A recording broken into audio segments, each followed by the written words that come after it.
Hi friends, if you're planning to prepare a mutton recipe, then one you should definitely not miss is to try Mangalorean mutton sukka. Today I am going to show you the recipe for the same.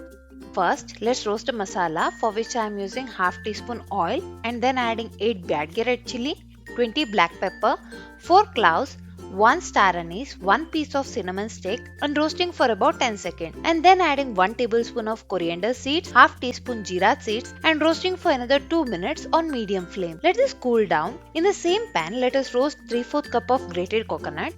This is turning aromatic, it's roasted enough, so let's switch this off.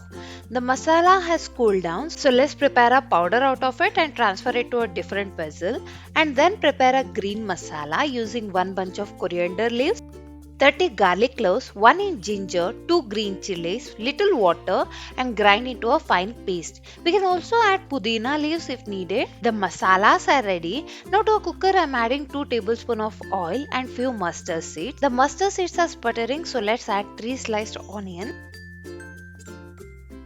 Once the onions are fried, I am adding the cleaned half kg of mutton pieces, 1 teaspoon turmeric powder, 1 teaspoon salt, 1 tomato and mixing well.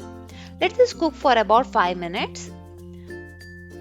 After 5 minutes, I am adding the green masala paste, half glass of water and cook this for about 6 whistles. The 6 whistles are done and steam has all escaped and the mutton is cooked. So to this, let's add the prepared red masala powder and cook until it boils. Next, I am adding the roasted coconut grates and mixing well. The water has all evaporated and sukka has come to a desired consistency. The Mangalorean style mutton sukka is ready. If you like the recipe, do click on the like button, share the video and subscribe to the Home Kitchen. Bye!